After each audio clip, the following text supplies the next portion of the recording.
Nabane nawe wahisemo kubana natwe mu biganiro bitandukanye tugenda ducisha kuri chaîne yawe ndetse yacu. Imana iguha imigisha wowe wahisemo kubana natwe, wowe wakoze subscribe, imigisha y'Imana yose ukayingana yose, yaba guhirwa yo mu mifuka ndetse niyo mu mirima ndetse niyo mu kazi. Igikundiro cy'Imana kikomeze kibane nawe. Ngibisanzwe rikasegeye muze Kongomani uguhaye ikaze muri iki kiganiro cyacu kigiye kugaruka kuri filime bita My Husband. Uyu munsi ibyo tubafitiye rero mbere yuko tubibabwira reka tubanze twishimire cyangwa dushimire abari Burengerazuba, Amajyepfo, Amajyaruguru mu mujyi wa Kigali ndetse n'Iburasirazuba, hanze y'igihugu cy'u Rwanda, abari ku mugabane w'Uburayi, Aziya ndetse n'indi migabane yose, mu bihugu byose biherereye ku mugabane wa Afrika ndetse no ku mugabane wa Amerika. Mwese turabasuhuza aho muherereye, mwiyumve mwikaze kandi amahoro y'Imana akomeza abane namwe. Nimba hari ibibazo mwamufite mwizera Imana ko yaza kuba yabibasubiza.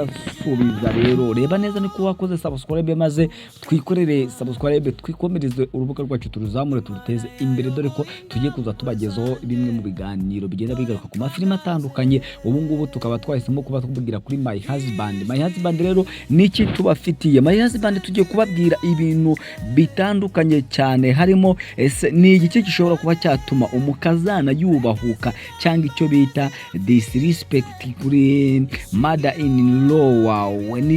Ni ibiki twabahitiyemo ibintu bigera kuri 7 bishobora gutuma umukazana yanga nyirabukwe. Sibyo gusa kandi twabahitemo n'impamvu zigera kuri 6 zishobora gutuma umugabo cyangwa umusore yifata akica nyina cyangwa akafata mama wiwe akaba yamwica akamukura mu buzima. Sibyo gusa kandi twanabateguriye iki kirivugwa mu cyeniye mukike umugabo ukunda umugore wiwe cyane wubatse, ni igiki akora cyangwa nibiki akorera umugore wiwe wubatse. Tuyende ku ino filime rero nababwiye ngo turaje tugenda duhuza ibintu, tugenda dukora n'ubushakashatsi hirya no hino tureba ni igiki bivuga iki, bisobanuye iki. Twitangirire rero kwizi mpamvu 7 umukazana zishobora gutuma umukazana yanga nyirabukwe. Hari impamvu nyinshi cyane zishobora gutuma umukazana asuzugura nyirabukwe. Ubusanzwe si ikibazo kimwe gusa, n'uruvange rw'amarangamutima, ibyo yiteze n'ibyo atumvikana. Dore zimwe mu mpamvu zikunzwe kugaragara. Impamvu ya mbere ni ukubura icyubahiro kuva mu ntangiriro. Iyo nyirabukwe amunenze, amugenzura cyangwa amusuzugura, umukazana ashobora gusubiza afite uburakari cyangwa isoni nk'ubwirinzi. Mwabyumvishije rero, ikintu cya mbere gishobora gutuma uyu Kelly yahisemo kuba yahangara nyirabukwe. Nawe uragenda ubihuza na filimi yacu. Ubu turacyari kuri nyirabukwe cyangwa turacyari kuri Kelly na Zainabo. Imbibi z'umugabo zidakomeye. Aka kantu mukumve neza, imbibi z'umugabo zidakomeye. Iyo umugabo atashyizeho imipaka isobanutse hagati y'umugore we na nyina, umwuka mubi urakura. Umugore ashobora kumva adakingiwe cyangwa adashyigikiwe. Iyo makakantu mukumve, mu gihe umugabo nyine wowe mugabo uri kunyumva cyangwa musore uri kunyumva, mu gihe cyose umugore wawe utazaba wamushyizeho uburinzi, cyane utamushinganishije mu muryango ko atari umudakorwaho, iteka ryose azagira ute, azirwanirira. kandi iteka n'iteka kenshi usanga abagore babikoze abagabo bikabababaza, kubera yuko bondi cyangwa urukundo bari hagati ya mama n'umwana we w'umuhungu ruba rukomeye cyane. Ikindi cya gatatu, ishyari cyangwa irushanwa. Mbere gatoya ku kiganiro twababwiye yuko nyirabukwe ashobora kurushanwa n'umukobwa wiwe cyangwa n'umukazana wiwe, bitewe nuko ashobora gutekereza ko umukazana we adashobora kuba yateka ibiryo byiza. Ariko hano batubwiye ngo ishyari cyangwa irushanwa. Rimwe na rimwe abagore bombi bumva ko batakaje kwita ku mwana. Umugabo iri rushanwa rituje rishobora guhinduka nk'utubaha ku mugaragaro. mwabyumvishije. Rimwe na rimwe rero hari ibintu umugore abuza umugabo wiwe kuba yakorera iwabo cyangwa yagira iki kugira ngo akundwe akaza cyane, kubera yuko umugore cyangwa nyirabukwe nawe aba akeneye ko umuhungu we amukundwa akaza kuri mukazana wiwe, ndetse n'umukazana aba akeneye ko umugabo we amukundwa akaza mu muryango. Icyo ni ikintu cya gatatu. Tuvuye icya kane kiravuga ngo itandukaniro mu muco cyangwa mu bisekuru. Imyumvire itandukanye ku ishyingiranwa ku karere kurera ishobora guteza amakimbirane cyane cyane iyo uruhande rumwe rwanze kumenyera. Aka kantu reka tugasubiremo: itandukaniro mu muco cyangwa mu bisekuru. Imyumvire itandukanye ku ishyingiranwa, kurera, amafaranga cyangwa inshingano zo mu rugo ishobora guteza amakimbirane cyane cyane iyo uruhande rumwe rwanze kumenyera. Ni ukuvuga ngo rero umukobwa aba yararezwe mu mico itandukanye ndetse no mu ntuze zitandukanye, ugasanga yarahawe imico itandukanye cyangwa yarahawe uburere butandukanye. Rimwe na rimwe byagerayo agasanga nyirabukwe ari kumuzanaho ibindi bintu bitamenyereye. Rimwe na rimwe bikaba byatuma umukazana yasuzugura nyirabukwe, akamubwira amagambo atashobora kuba yamubwira. Rero tukomeje ku kintu cya gatanu cyatuma umukazana yubahuka nyirabukwe cyangwa asuzugura nyirabukwe, ni iki ngiki: kumva utakirwa. Niba umukazana yumva ko atigeze aba mwiza cyangwa ko atakirwa neza mu muryango, uburakari bushobora kwiyongera. Ni ukuvuga ati reka tubirebe hano kwa Zainabu. Ni ukuvuga ngo uno mukazana ntabwo yigeze yemerwa cyangwa yakirwa cyangwa akundwe bitewe n'ikibazo yabanje kugira cyo kutabyara, ari nabyo ejo bundi byatumye cyangwa ejo hashize byatumye abwira nyirabukwe yuko atamukeneye mu rugo rwiwe, ari urugo rwiwe yishyingiriwemo cyangwa arunguriwemo, nta handi afite kuba yajya. Ikintu cya gatandatu kiravuga ati ingaruka zo hanze. Inshuti, abavandimwe cyangwa ndetse n'imbuga nkoranyambaga zishobora gutera imyumvire mibi aho gutera ubwiyunge. Ni ukuvuga ngo rero akenshi na kenshi hari igihe abagore bagira mu ngo ugasanga bikorera ku mbuga nkoranyambaga kugira ngo bite ku muryango, maze ibyo bikaba byatuma nyirabukwe yabibona akamubwira ijambo rigatuma umukazana nawe amusubiza ijambo atakagombye kumubwira. Wowe uri kudukurikirana ugeze kuri aka kanya, nawe watubwira icyo uri kumva kuntu bimeze. Ikintu cya karindwi: ibikomere bya kera bitarakemurwa. Impaka za kera zitari zarakemuwe neza zishobora guhindura umujinya mu miryango myinshi, harimo no hano mu Rwanda. Amakimbirane hagati ya nyirabukwe n'umukazana akunze kwiyongera kubera ko itumanaho ritaziguye. Ubwibone butuma bigorana gusaba imbabazi. Umuti w'ingenzi ni gusobanura neza imbibi z'umugabo, guhana amakuru mu buryo buboneye ariko burangwa no kubahana, kwirinda kugereranya no kuvuga nabi.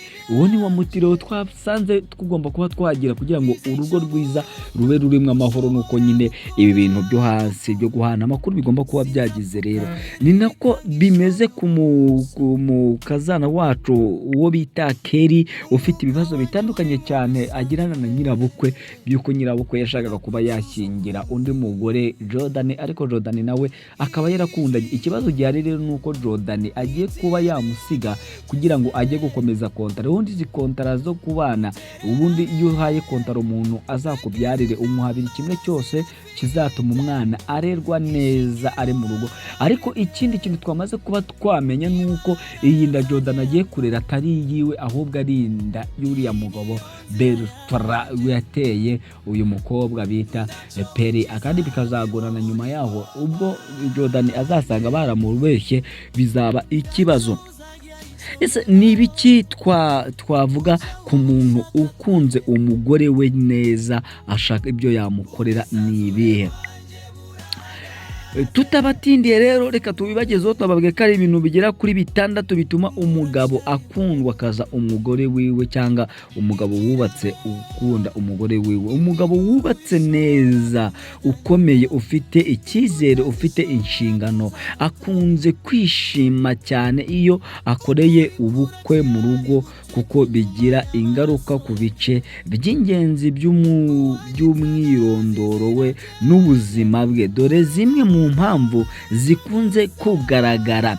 Ikintu cya mbere twasanze ishema n'icyubahiro. Ubukwe mu rugo bigaragaza ko yubatse ikintu gifite akamaro. Umuryango, icyubahiro, ituze bizana icyubahiro mu muryango no mu muryango nyine mu byumba byose byagiye bigaruka mu muryango. Ikintu cya kabiri rero twihuse, ibyo yagezeho mu mico myinshi. Gutegura ubukwe bivuze ko yakoze cyane, yazigamye amafaranga kandi yujuje inshingano zikomeye. Ikindi rero gitera n'umugabo kuba yanezerwa cyangwa kuri umugore ibintu byiza ni ikintu cya gatatu kivuga ngo ubumwe bw'umuryango. Kubona bene wabo bateraniye hamwe bizihiza kandi baseka hamwe, bitanga umunezero mu byiyumvo. Ikintu cya kane rero, urukundo n'ubwitange. Niba ari ubukwe bwe bwite, bigaragara intangiriro y'igice gishya n'umuntu ukunda. Nizere ko kakara muri kukumva. Ikintu cya gatanu, umurage n'ibikomeza ubukwe, bigaragaza gukomera umuryango n'umuco. Ikintu cya gatandatu rero kiravuga ngo ari nacyo cya nyuma, kubahwa n'abaturage mu turere nk'utw'u Rwanda. Ubukwe mu rugo bushobora kongera icyubahiro cy'umugabo n'icyubahiro cye mu muryango. Ni ukuvuga ngo rero akandi tugiye gusoza karavuga ati ariko ibyishimo ntibituruka ku mbaraga cyangwa amafaranga gusa. Akenshi ikintu kimutera ibyishimo by'ukuri ni ukumva yaba yubashywe, kumva yishimye, kubona uwo bashakanye yishimye, kumenya ko yakoze ikintu gikwiye. Ngaho nguko rero ikintu gituma umugabo yishima nubwo hatajemo kubyara, ariko ibi bintu byose kubona uwo mwashakanye yishimye. Yishima ryari? Yishima iyo wamuhaye ikintu cyiza, yishima iyo umwitayeho, yishima iyo afite urusoro mu nda, kwabwirwa rukundo umwereka. Ibi byose nibyo biba bishyira. Jordan rero yagaragaje ibyishimo byinshi cyane, nubwo mu ibyo byishimo harimo byinshi yagiye akora bitari byiza, byuko agiye kuba yasiga umugore we, umugore kongera akaba ari wenyine, nyirabukwe agiye kuba yakongera kubona urwaho rwo kuba yavuga ko umugabo wiwe yamutaye akajya gushaka abandi. Nyamara suko byakagombye kuba byagenda, ahubwo Jordan icyo yakagombye kuba akora, yakagombye kuba nimba ari n'amafaranga, agatanga amafaranga, akatanga umukozi ukita ku mukobwa aho kugira ngo ajye kubana n'undi mugore kubera yuko yari yakoze amakosa. Ibi rero reka mbabwira ahantu bihurire. Umugabo bimwe bita Aburahamu na Sara, igihe kimwe bari bamaze imyaka 99. Reka tuvuge imyaka 98 kubera ko babyaye ku mwaka wa 99. Umwe afite imyaka 100, undi afite imyaka 99. Ubwo uvuge Aburahamu afite imyaka 99, Sara afite 98. Rero Sara yaricara avuga ati tugiye gupfa tutabyaye kandi ibintu byacu bizaribwe na rubanda kandi tugomba kuba twabisigira umuntu. Sara arafutanga igitekerezo bati kuko nge ntabyara, reka nyemerera ahubwo wowe uterura umukobwa wacu inda w'umuja wacu, maze nakubyarira tuzabone uzakuzungura cyangwa uzafata umurage w'imitungo yacu. Aburahamu icyo gitekerezo yabanje kucyanga, ariko nyuma yako bitewe nuko umugore yamutitirije aragikora. Amaze kugikora, umugore amaze kubyara yahise abura agaciro mu rugo. Nyuma yo kubura ako gaciro rero, Aburahamu byabaye ngombwa akafata wa mugore n'umwana akabirukana bitewe n'agasuzuguro basuzuguraga umugore wiwe mukuru ari we Sara. Ibi bishatse kuvuga ngo rero uyu mugore Jordan nawe akoze ikosa rimeze nk'iryo ngiryo rizatuma umugore we yongera kubura agaciro mu rugo rwiwe, ndetse agasuzuguro kagakomeza kuba yazamuka, ariyo ya mipaka cyangwa zandi umugabo yakagombye kubashyira ku muryango wiwe. Rero dukomeje rero mu biganiro twagiye twababwiye yuko tuza kubabwira impamvu zigera kuri 6 umugabo cyangwa umuhungu ashobora kuba yakica mama wiwe. Ubundi mu busanzwe nta mpamvu nimwe ishobora gutuma umuhungu yica nyina. bikiri ikibazo gitandukanye. Buri kibazo kiratandukanye kandi akenshi kiba gifite ibibazo bikomeye kandi bigoye. Ibintu bimwe na bimwe byakunzwe kugaragara mu manza nyazo birimo ibintu bitandatu tugiye kuba twababwira. Ikintu cya mbere, indwara zo mu mutwe, indwara zikomeye nka psychosis cyangwa munyanganire gusoma izi ndwara biragora bitewe nuko nanjye ntari umuganga muri yangano ko nzisoma. Icyo iyi ndwara bita schizophrenia cyangwa schizophrenia cyangwa kwiheba gukabije bishobora gukoresha imitekerereze mibi. Ikintu rero ubwo ni ikintu cya mbere n'icya kabiri byose biri kumwe. Tugeze ku kintu cya kabiri kivuga ngo ihohoterwa cyangwa amakimbirane y'igihe kirekire. Ihohoterwa rihoraho, kutitabwaho cyangwa amakimbirane akomeye mu muryango bishobora gutera uburakari n'ihungabana. Nk'uko mwagiye mubyibona, Jordan yagiye aterwa uburakari bwinshi cyane na nyina, ntibishobora kuba nawe yafata umwanzuro nawe akaba yakica nyina. Ikintu cya kane, ikoreshwa nabi ry'ibiyobyabwenge. Ibiyobyabwenge cyangwa inzoga bishobora kugabanya kwifata no kongera ubukana. Ikintu cya gatanu kiravuga ngo ikintu cya gatanu, amakimbirane y'amafaranga cyangwa ay'umurage. Amakimbirane ashingiye ku mafaranga cyangwa umutungo, ingaruka z'abandi, igitutu kiva ku nshuti, amatsinda y'abagizi ba nabi cyangwa abafatanya bikorwa. Tugeze rero ku kintu cya nyuma, ari nacyo kintu tugiye kubabwira cyatuma umuntu yica nyina, guhangayika cyane mu byiyumvo, kumva wanzwe, guteshwa agaciro cyangwa umujinya. Nk'uko mwagiye mubyibona muri filimi yacu My Husband, uyu mumama yagiye atesha agaciro umuhungu wiwe, amwereka yuko ibyo yafashe n'imimaro yagiye akora atari byiza, dore yuko mu nyuma yo kugaruka yasanze umugore we baramwirukanye. Niko guteshwa agaciro. Niba ubanza ikibazo runaka, urugero mu makuru, mu mafilimi cyangwa mu gitabo, mbwira icyo ari cyo maze ngusobanurire icyo kibazo neza. Rero nk'uko rero twagiye tubibabwira, tuzatubabwira utuntu n'utundi. Iyi ni filimi yacu My Husband, rero twari turi kubabwira nyuma yako Jordan uburakari bubaye bwinshi. Rero tugiye tubabwira ibintu bitandukanye. Twababwira ibintu byatuma umukazana yubahuka nyirabukwe, tubabwira ibindi bintu umugabo ukunzwe cyangwa wishimiye mu rugo rwiwe, ibyo abimuranga, ndetse tubabwiye n'ibintu biranga umuntu ushobora kuba yakica nyina, harimo itotezi, guhora ku ncecyo no kwaka agaciro. Ariko buri kimwe cyose igisubiriro cyacyo gihe hari izo imbibi umugabo yashyizeho imbibi ku mugore wiwe, nta muntu ugomba kumuvogera, yaba ari uwo mu muryango we cyangwa mu muryango umukobwa akomokamo, bigenda neza cyane. Ni nayo mpamvu rero aka kanya tubabwiye umugabo bita Bertrand nawe wateye inda uwo bita Peri. Byamaze kuba bigaragara yuko umugabo ari umuhemu, dore ko hatanye no gukundana n'inshuti ya Peri, kandi inshuti ya Peri ifite ubwoba yuko nimba akunze umuntu cyane nawe ashobora kuzakora amakosa, ugasanga aryamanye nawe akamutera inda maze akamwihakana, bikaba ikibazo kiba cyakomera cyane, kiba cyabageza ku kindi kibazo cy'uko uyu mugabo afite ingeso yo kwanga abo yabyaye. Nyuma yaho rero Peri yamubwiye yuko ari ibintu byiza cyane, ahubwo icyo kantu ari keza cyane kuba ari kumukunda byanyabyo, dore ko impamvu ari kumukunda ari kugira ngo Peri agume kure yiwe amaze abone ukuntu yabana na Jordan. Mu gihe nyirabukwe wa Kelly nawe yakomeje cyangwa yabwiwe amagambo agomba kuba mucecekesha, ari nawe twababwiye n'izi impamvu 3 cyangwa 6 zatuma umukazana yubahuka nyirabukwe. Rero nibyo byose rero, kuba nta mbibi zari ziriho, ndetse kuba umugore yumva yanzwe no kuba ari mu irushanwa n'umugore we mugenzi wiwe ari we nyirabukwe. Ibyo byo birasanzwe, murabizi ko mu Rwanda kenshi na kenshi usanga umukazana arakariwe na nyirabukwe bitewe n'ibyo akorera umuhungu, cyangwa umukazana ashaka ko umuhungu we akorerwa yaranze.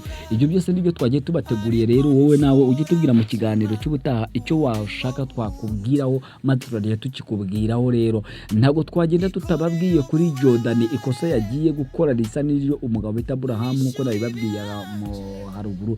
Aburahamu yakoze gutera umukobwa w'umukozi wiwe inda. Abagabo benshi cyane bakunze kutihanganira ikigeragezo cyangwa igisebo cyo kutabyara bitewe nuko umugore wabo ashobora kuba ari ikibazo gihari. Rimwe na rimwe bakaga kuba bajya no kwa muganga kugira ngo barebe ubuzima ukuntu bumeze, bakaguma batekereza. Ibyo biterwa n'imyemerere n'imyizerere. Rero hari abantu babizera cyangwa badakunda imiti yo kwa muganga ko yakora, ahubwo bakizerera mu byo bizera, nko mu tuvuge mu iyobokamana cyangwa mu gakiza, bakizera yuko Imana izabikora. Ariko nubwo Imana yabikora, mujye mwibuka yuko ubuhanga yahaye abaganga aribo ibahereza, ikavuga tuzakora iki ngiki kizatabara abantu benshi cyane. Niyo mpamvu umuntu arwara akajya kwa muganga aho kujya ajya mu rusengero. Ibyo nicyo dusanga abantu benshi cyane mu myemerere itandukanye usanga tutabihuriraho. Ariko icyo nshatse kukubwira nuko mu gihe cyose uzaza wumva umeze nabi, ujye umanza ujye kwa muganga mbere yuko nyuma yaho usenga Imana, cyangwa usenga Imana ujye no kwa muganga usenga.